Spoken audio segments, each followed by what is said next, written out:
우리는 복음을 믿습니다. 그 복음이 가장 잘 설명된 성경이 바로 고린도전서 15장입니다. 복음이라는 말이 다른 데는 나오질 않습니다. 내가 너에게 전한 복음을 너희가 알게 하려 하여 내가 지금 너희에게 말한다. 그렇게 시작됩니다. 복음은 무엇입니까? 멋있는 감동 있는 얘기가 아닙니다. 복음은 고개를 끄덕이는 지혜의 말씀도 아닙니다. 복음은 들을 때마다 내게 사랑스럽게 느껴지는 언어의 내용들도 아닙니다. 복음은 사건입니다. 여기 사도 바울은 이렇게 말합니다. 내가 너에게 먼저 받은 것을 전하였느니 이는 성경대로 그리스도께서 우리 죄를 위하여 죽으시고 장사 지낸 바 되었다가 성경대로 사흘 만에 다시 살아나신 것. 이것이 복음입니다. 그래서 복음은 사건입니다. 세상의 모든 종교에게도 좋은 교훈과 지혜로운 말씀이 많습니다. 그런데 그게 복음이 아니라는 말이에요. 사건입니다. 예수님이 이 땅에 오신 사건, 오신 예수 그리스도께서 우리와 함께 살다가 어느 날 십자가에 못 박힌 사건, 그리고 장사 지낸 바 되었다 사흘 만에 다시 일어난 사건입니다. 사실의 종교입니다. 그래서 그 복음을 받는 사람은 삶도 머릿속에 아름답게 펼쳐지는 멋진 예화나 감동스러운 얘기가 아니라 내 삶의 사건으로 열매를 맺습니다. 그렇지 않으면 복음 아닙니다. 근데 여기 말합니다. 그 복음 내용 속에 예수께서 성경대로 나의 죄를 위하여 죽으셨다. 세상에 많은 사람 다 죽지 않아요. 엄청나게 많이 죽었는데 왜 그것은 복음되지 못하는가? 어떤 사람은 장렬하게 죽은 사람, 어떤 사람은 하나님의 영광을 바라보면서 순교로 죽은 사람, 이것도 복음 아닙니다. 복음은 성경대로 이사야 53장에 말씀하신 대로 우리 죄를 대신 죽으신 그대로 죽으셔야 복음입니다. 그런 분은 예수님밖에 없습니다. 모든 사람이 죽지 않아요. 그리고 성경대로 사흘 만에 다시 살아났다고 말합니다. 사람이 다시 살아나는 것은 놀라운 일입니다. 예수님만 다시 사신 것이 아니라 나인성 과부의 아들도 살았고요. 예? 그리고 베다니의 나사로도 살았습니다. 엘리사가 살린 사람, 엘리야가 살린 사람이 있습니다. 아니, 요 근래 병원에서 실제로 죽었다고 했던 사람들이 30분 만에, 1시간 만에 다시 심정지가 다 됐는데 다시 살아나는 사람들이 있습니다. 그 살아남과 우리 주님의 살아남은 어떻게 다른가?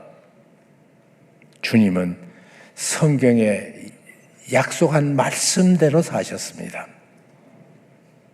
그냥 살아나는 것이 아닙니다. 복음은 주께서 죽으시고 그리고 주께서 다시 성경대로 살으신 이 사실이 그냥 그것으로 끝나는 것이 아니라 이 58장 전체를 읽어보면 복음을 설명하는 것입니다. 거기 보면 성경은 어떤 사람은 이 고린도전서 15장을 예수님 부활하셨다 그걸로 끝납니다. 아니에요. 예수님은 부활하셨습니다. 그렇지만 그냥 부활하신 것이 아니라 예수님은 성경대로 부활하셨고, 그것을 성경대로 믿으면 성경대로 그 복음이 자기 것이 됩니다. 성경대로예요. 어느 날 어떤 사람은 길을 지나가다가 예수 믿으라는 소리 듣고 주님을 믿었던지, 어떤 사람은 사형리 전도 쪼박지 갖고 읽어주는데 예수 그리스도를 내가 믿었던지, 또 어떤 사람은 우리 전도 폭발은 얼마나 또 섬세하게 또 가르칩니까? 우리 죄부터 참 기분 나쁘게 나를 죄인이라고 몰아붙여가지고 그래갖고 또 예수 믿기도 하고요. 어떤 사람은 하도 안 믿으니까 저같이 못된 놈은 주님께서 특별한 방법으로 예수 믿게 하든지 믿는 것이 중요해요. 많은 사람들이 앞에 나온 간증하는 사람의 휘황찬 구원 얘기를 듣고 놀랐는데 아니에요. 그보다 더 놀라는 것은 말씀을 하심에 그 말씀을 인격적으로 믿었다, 이 축복이고 이것이 진정한 믿음입니다. 하도 안 믿으면 괴상한 방법으로 나 같은 놈은 믿게 하시더라고요. 믿는 것이 중요해요. 그날부터 내 인생은 이전 것은 지나갔으니 보라 새 것이 되었도다. 그래서 이 성경 본문에 그렇게 말합니다. 예수님 부활하셨다. 그것은 모두 알아요. 첫째로 게바에게 보이셨고, 12 제자에게 보이셨고, 500의 형제에게 일시에 보이셨나니 그 다음 말이 참 재밌습니다. 그 중에 대부분이 살아있는 그 앞에서 예수 부활을 먼저 설명합니다. 그런데 그것이 끝이 아니라 예수 부활을 믿은 사람에게는 부활 생명을 얻는다. 성경은 영생이라고 말합니다. 이 놀라운 축복의 복음, 오늘 이 자리에 나온 모든 분에게 그 온전한 믿음이 모두 있습니다. 이미 있는데 그것 갖고 의심하지 마세요. 그 다음에 어떻게 계속 복음 안에서 부활 생명 가진 자로서 이 땅을 살 것인가? 내 결론은 이미 정해졌습니다. 죽어봐야 부활이에요. 이런 놀라운 축복이 내 것이라는 말이에요. 여러분, 그 다음에 그 예들을 계속 죽었다가 살아나는 원리를 계속 설명합니다. 그래서 저는 사실 50절부터 58절까지 읽으라고 보냈는데 도중에 1절부터 58절까지를 다 읽으라고 그렇게 써져 있더라고. 근데 사실은 그 전체를 말하고 싶었습니다. 그런데 중간은 너무 긴 설명이니까 지나갑니다. 사람이 죽음을 모두 당합니다. 두려워합니다. 죽음을 두려워하는 이유는 죽음이 끝이 아니기 때문이에요. 죽음이 끝이면 간단하지요. 그냥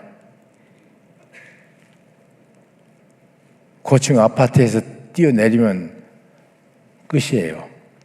그렇다면 그 다음 걱정 않고 그냥 나는 죽은 사람으로 서 있잖아요.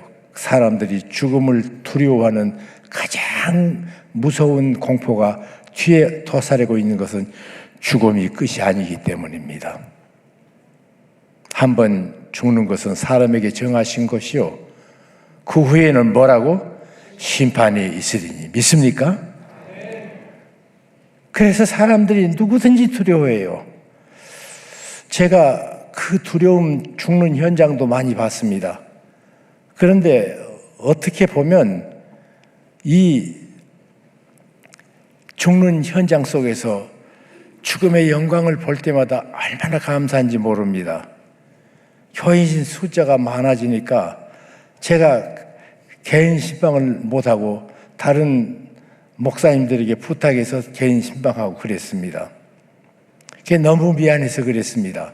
왜냐하면 제가 목회를 시작할 적에 내 기도 없이 성도의 하루를 시작시키지 않겠다고 그래서 새벽이나 새벽 기도부터 기도하기 시작하면 계속 넘기는데도 기도를 다 끝내면 9시부터 10시까지 되지니까 하루 일정이 안 되더라고요. 그래서 미안해서 이렇게 말했습니다. 이것도 내가 참 못하겠다고, 죄송하다고.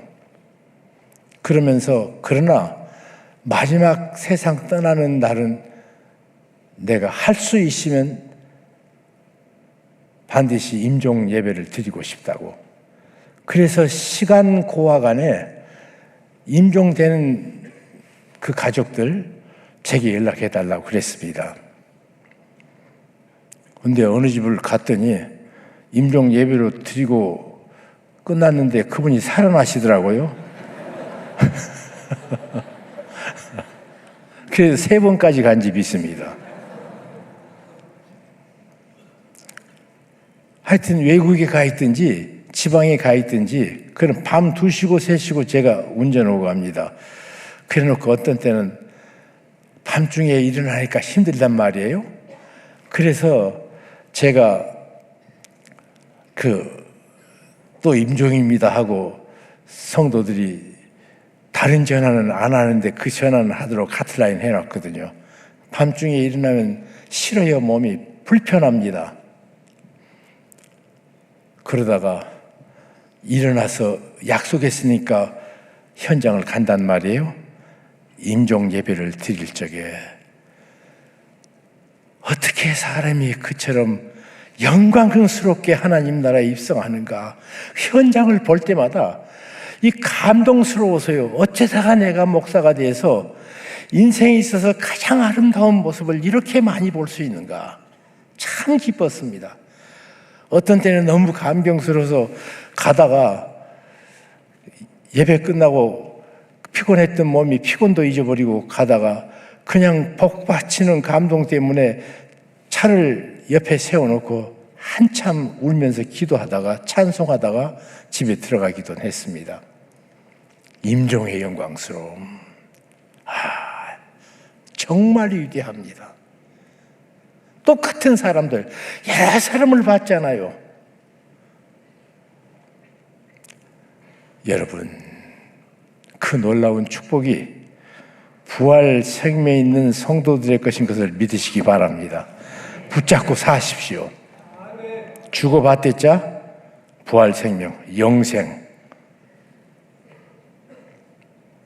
하나님은 자존적인 영생이라면 우리는 자존적인 영생을 의존하는 영생을 가졌습니다. 그래서 주님 없으면 허당이에요.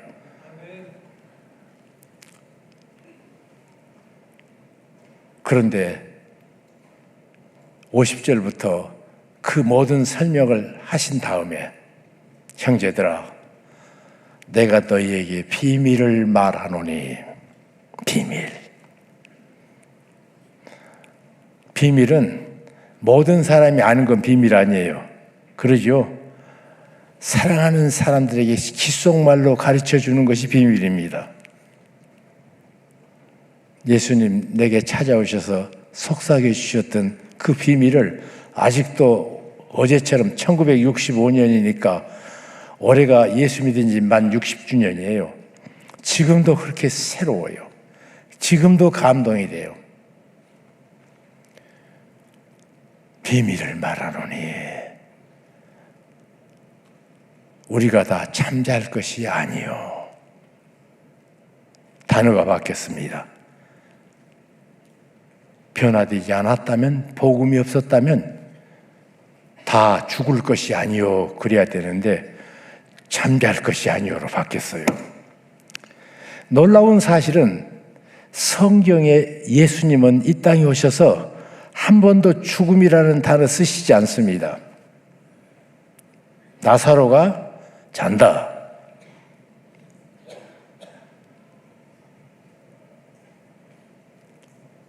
야이로의 딸이 잔다. 과인성 나보의 아들이 잔다. 예수님 앞에는 잠입니다. 생명의 주인 되신 주님 앞에 죽음이 없단 말이에요. 우리 예수님만 다릅니다. 죽음이 없는 사람이 없잖아요, 세상에. 예수님만 부활이고 생명이신 그분, 죽음이 그 앞에 없습니다. 잠잘 것이 아니요. 더 놀라운 사실은 예수님께서 부활하신 다음에 제자들도 죽는다는 단어를 안 씁니다.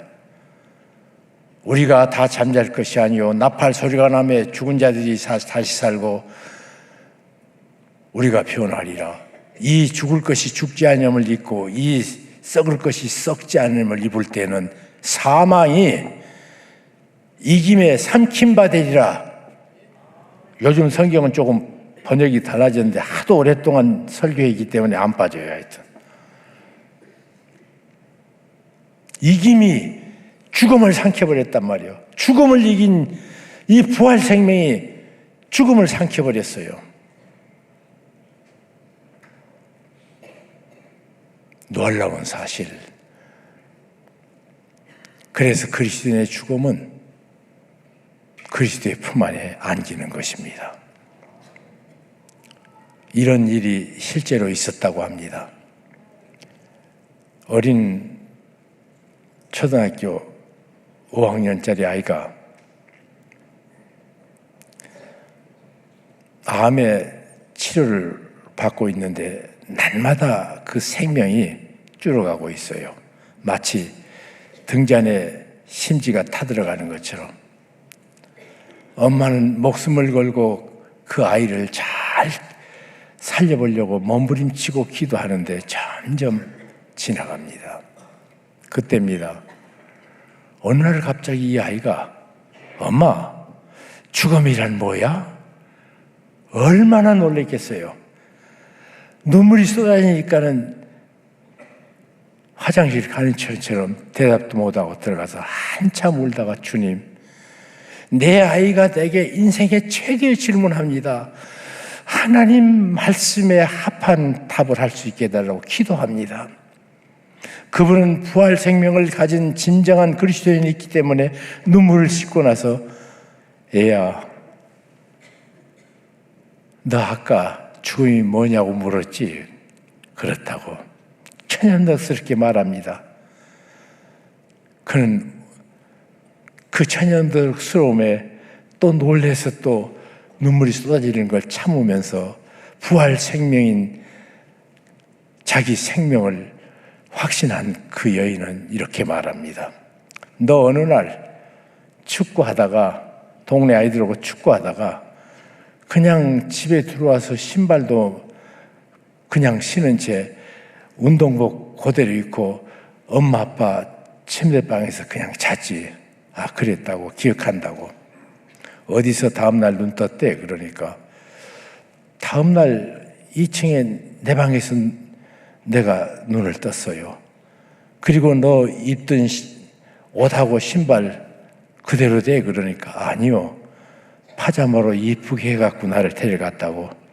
누가 그랬겠니? 그러니까 그거야 엄마. 아빠가 힘센 팔로 나를 안아서 2층 내 방으로 옮겨주지 않았겠냐고. 그러니까 애야, 진정한 하나님의 백성 그리스도인들은 이 땅에서 눈을 감으면 나를 나보다 사랑하시는 우리 주 예수 그리스도께서 그의 사랑의 품으로 안아서 천국에 옮겨 넣는 것이 죽음이란다. 우리에게는 죽음이 그렇단 말이에요. 그것이 사실이더라고요. 예를 들면요, 우리 교회 김영순 선교사라고 합신이 낳은 선교사 가운데 가장 최고의 선교사라고 저는 그렇게 생각합니다.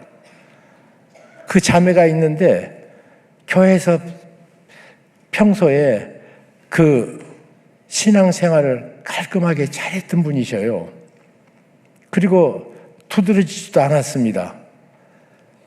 자기 남편이 육군 대령인데 연병장에서 사병들과 함께 구보하다가 심정지가 일어나서 그대로 죽었어요. 전화 연락을 받고 옮겨진 육군병원에 갔더니 시신만 앞에 놓여 있어요. 그분이 자기 남편 그 고통 당한 2달 후에 성수대교 무너지는 그때 그 집 딸이 버스 타고 가다가 사람 눈에 보기에는 비참하게 세상을 떠났단 말이에요. 제가 그날 새벽기도 인도하는데 앞에가 그 모녀가 앉아서 그렇게 기도를 열심히 해요. 그런데 이 기도를 열심히 하는 이 모녀를 아침에 봤는데 뉴스를 보니까 승용이가 세상을 떠났다고. 그래서 제가 동명이인인가 보다. 왜냐하면 얘는 반포에 살고 그 강북까지 갈 것 없고 또 학교도 강남 지역인데 어떻게 거기 가서 죽을 수 있나 그러고는 그랬더니 식사 다 끝나서 좀 쉬려고 새벽기도 갔다 와서 그래서 조금 누워있으려고 그랬더니 그 승냥이가 세상 떠났어요. 버떡 일어났습니다. 그리고 거기를 쫓아가 봤어요. 많은 사상자 부모들이 거기에 있는데 저는 모르고 사실은 늦게 연락을 받았거든요. 갔더니요. 예수 생명이 있는 그 김영순 집사가 슬퍼하는 집마다 가서 위로하고 복음을 전하더라고요. 다시 우리 천국에서 만나야 됩니다. 세월호 사건하고 비교하면 같은 사고입니다, 사실. 그런데 성수대교 때문에 데모하는 거 봤습니까? 한 사람 한 사람을 위로하고 끝까지 그렇게 내가 떠난 다음에도 그랬다고 그래요. 예수 생명이 있으니까 죽음 앞에서 모든 사람이 절망하는 죽음 앞에서 능력으로 말씀을 전해서 많은 사람과 함께 소망을 거기서 배우는 기회로 만들어 놓더라고. 합신에 입학했습니다. 그래서 김 집사 합신 끝나면 저는 여전도사하고 목회 본 적이 없습니다. 왜냐하면 우리 교회는 권사님들이 여전도 살리를 다 해버려요. 그냥 평신도들이 성경 공부도 다 해버리고. 그래서 여성 교육자가 없었습니다. 저런 사람은 있죠. 그 교육부서나 각 부서에 전도사는 있어도 하여튼 장로님들이 목사님 대신해서 교회를 끌어가서 남서울교회는 항상 목회자 숫자가 적습니다. 그런데 내가 너무 귀하고 이제 막 그 신학교 졸업하면 그래도 마음에 위로 받으려면 일을 해야겠다 싶어서 하자고 그랬더니 했어요. 한 3년 있다가 목사님 제가 무슬림 지역으로 선교 가기로 부름을 받아서 가야겠습니다. 그래요. 그래서 지금 우즈베키스탄에 지금까지 계시거든요. 그런데 하여튼 우리 교회에 3년 있을 동안에 교회 어려운 집은 가기만 하면 위로를 받아요. 사람들이 가기만 하면. 그것뿐 아니라 우즈베키스탄에서 많은 사람이 쫓겨났는데 지금도 조용히 그 선교사들이 그렇게 얘기합니다. 선교사들 그 모임에는 다툼이 많습니다, 사실. 근데 그 여자 선교사님만 가면 모두 조용해진대요, 하여튼. 부활 생명이 사람들에게 놀라운 위로와 소망을 주더라고.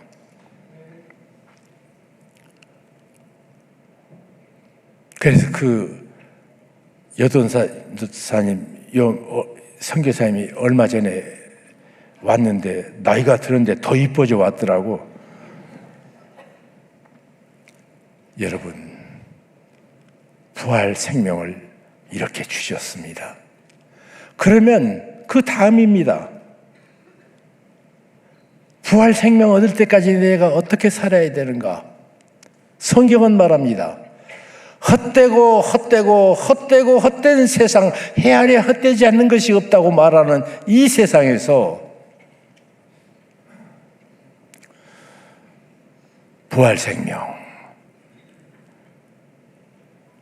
가진 사람들에게 한 비밀을 가르쳐 줍니다.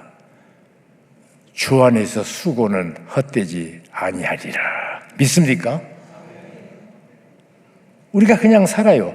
여러분, 부자로 돈 많이 모아도요, 돌아가시니까 헛되더라고요. 그게 많이 모아진 것이 유익인 사람도 더 있는 것 같지만 실제로는 많이 모은 것 때문에 나중에 유산 분배 때문에 안 싸우는 가정이 없어요. 아니, 돈이 없고 말지, 서로 사랑하고 말지. 그 많은 돈 갖고 서로 싸우기 위해서 부모 시간에도 형제 시간에도 안 싸우는 데를 내가 못 봤습니다. 안 싸우는 집 하나 알아. 오뚜기 집안. 우리 교회에 다녔기 때문에. 정말 역시 신앙을 가졌다는 것이 얼마나 귀한지.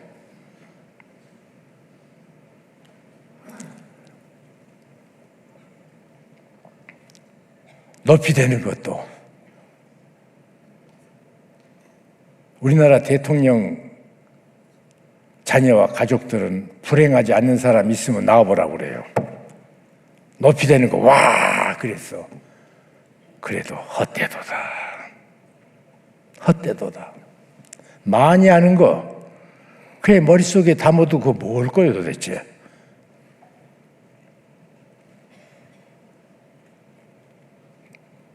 모두 헛됩니다. 그런데 주 안에서 수고는 헛되지 않습니다. 첫째로 하나님은 기억하십니다. 오른손이 한 것 왼손이 모릅니다. 오른손 일했던 귀한 분들이 주님 앞에 섰을 때입니다. 주님께서 너는 내가 배고플 적에 먹을 것 줬고 목마를 적에 마실 것 줬고 헐벗을 적에 입을 것 줬고 내가 옥에 갇혔을 적에 찾아와 주었고 내가 나그네 됐을 적에 돌봐 주었느니라. 주님, 내가 언제 그랬습니까? 자기가 한 거 다 잊었어요. 주께서 말씀하십니다. 내 이름으로 지극히 적은 자 하나에게 한 것이 곧 내게 한 것이라. 여러분, 주님은 아시더라고. 아니, 내가 오른손으로 한 것 왼손이 모르는데 주님은 아셔요. 주님의 기억 속에 우리가 주님을 위해서 수고하고 애썼던 것 모두 아십니다. 그렇기 때문에 자신 있으십시오. 모두 하시는 주님 앞에서 아무리 정직해서 바보 같아도 주님은 아신다는 말이에요. 자신 있게 정직하시라고요. 자신 있게 수고하십시오. 내가 열심히 노력했는데 아무도 모른다. 왜 몰라? 주님이 아시는데. 왜 주님은 제껴놓고 얘기하냐고요.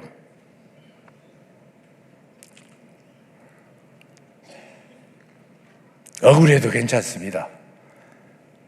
주님이 아시니까.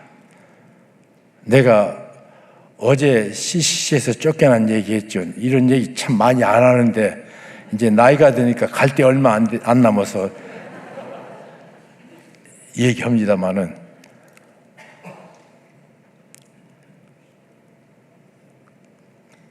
거기서 나와가지고 일하면서 반복된 동일한 축복을 경험했습니다. 무슨 말인가 하면 우리 할머니는 1937년 신사참배 반대로 우리 서서평 선교사 후예거든요. 그래서 그분이 재판 받느라고 감옥에 갇히셔서 고문 당하면서 그것도 빨리 재판도 안 끝내줘가지고 1년여 모진 고문 속에서 시체처럼 우리 집에 왔습니다. 정말 수고 많이 했습니다. 일제 때 교회 7을 개척하신 여전도사예요. 집에 아무도 없이 처음 태어난 또 옆에 계속 데리고 있고 싶어가지고 몸을 움직이지도 못하는 반신불수가 다 된 우리 할머니가 몸을 뒤척이고 하는 것이 기도가 매일의 전부입니다. 그때 그렇게 많이 기도하시더라고요. 그렇게 많이. 그 중에 가장 중요한 기도가 우리 첫손자 정길이 좋은 목사 되게 해달라고. 내가 사실은 어느 정도 6.25를 지나고 하나님을 향해 미움이 있었을 때 예수 믿는 사람 지도고다고 그랬어. 우리 외할머니는 예수 믿고 나서 소박당했단 말이에요. 예수 믿고 나서 거지처럼 전도자로 인생을 살았단 말이에요. 그리고 감옥에 들어가서 예수 믿느라고 모진 고문을 당하고 그래서 시체처럼 나왔단 말이에요. 자기는 그렇게 고생해놓고 첫손자 하나님 앞에 할렐루야 감사 찬송하면서 자기가 당한 고생을 나보고 대신 당하라고 좋은 목사가 우리 할머니 생각엔 고생 많이 한 목사예요. 오늘날 조영기 목사님이나 손양원 목사님, 조영기 목사님이나 한경직 목사님을 우리 할머니는 모릅니다. 우리 할머니 눈앞에는 좋은 목사, 같이 신사참배 반대로 감옥에서 가시면서 재판받으시는 손장원 목사님, 또 먼저 그것 때문에 세상 떠나신 주기철 목사님, 최건눈 목사님, 죄다 고생한 사람만 우리 할머니 기도 제목이었거든요. 그렇죠. 예수 믿는 사람은 지독해요. 그런데 내가 어느 날 인생의 가치가 다르기 때문에 모든 고생을 초월한 가치를 붙잡은 인생을 우리 할머니가 살았기 때문에 그것을 나한테 전해주시는구나. 그래서 모든 부모님에게 지금 말씀드립니다. 당신들의 사랑하는 자녀를 위해서 기도하십시오. 그 기도는 땅에 안 떨어집니다. 우리 할머니는 돌아가셨단 말이에요. 나는 6.25를 지나면서 삐뚤어져 가지고 예수 안 믿어서 이리저리 대학교도 철학 공부하면서 예수 안 믿을 것만 연구했던 나를 어느 날 우리 할머니 기도가 살아 움직여서 우리 주님이 나에게 찾아오시도록 해주셨더라고요. 절대로 안 믿으니까. 자녀들 위해서 기도하십시오. 반드시 눈물의 기도는 이루어집니다. 그리고 그 수고가 그대로 외할머니 수고 다 하시고 그 다음에 나는 외할머니 수고 대신에 축복만 받은 세월을 살았습니다. 그러다가 CCC에서 세상에 내 생에 가장 고통스러운 4개월을 쫓겨나서 가진 다음 처음에 괜시리 내가 참 그렇게 열심히 했구나. 하루에 3시간 이상 자지 못한 채 전국을 돌아다니면서 민족복음화를 했는데 바보 같은 짓 했다는 생각도 잠깐 드는데 그 다음 보니까 하나님은요 그때 거기서 수고한 것을 하나도 놓치지 않고 축복으로 갚아주십니다. 나온 다음에 목회를 시작하면서 하는 일마다 주께서 형통케 하시는데 이 84세 된 늙은이가 일이 많아서 지금도 전국 방방곡곡을 돌아다니도록 열매를 보면서 살고 있습니다. 그래서 우리 목사들 얍삽하게 이러지 말라고, 진실하게 일하면 하나님 아신다고요. 왜 깨부리냐고. 우리 장로님들 일하는 척 하지 말고 일하세요 좀. 오늘 이 시간 우리 하나님은 아십니다. 두 번째로 하나님은 축복하십니다. 일하시는 하나님, 우리에게 그 모든 수고를 기억하시고 계속 축복해 주신 손길을 보는데, 그 중에 하나가 주 안에서 수고한 것을 기억하셔서 후대들을 축복하시더라고요. 구남매인데, 구남매가 정말로 모두들 한평 시골 촌놈이 그 자녀들 9이 제대로 잘 주님께 헌신 충성 봉사하고 있고, 그 중에 막내는 소아마비인데 세계 방방곡곡의 선교사로, 위클립 선교사 가운데 가장 유명한 선교사 몇 분으로 온 세계 돌아다니는 사역합니다. 내가 은선아, 너 너무 몸 무리하지 말으라 그러니까 꼭 그렇게 얘기해요. 오빠, 장애를 가지면 보통 사람 수명보다 반밖에 안 되는 것이 평균이래요. 언제 주께서 부르실 줄 모르는데 내가 쉴 수가 없대요. 지금도 혈압 때문에 강의를 못할 것 같으면 꼭 전화해달라고, 내가 이번에 선교 훈련시키러 갈 적에 기도해달라고 계속 그렇게 부탁이 와서 요즘도 얼마나 바쁜지.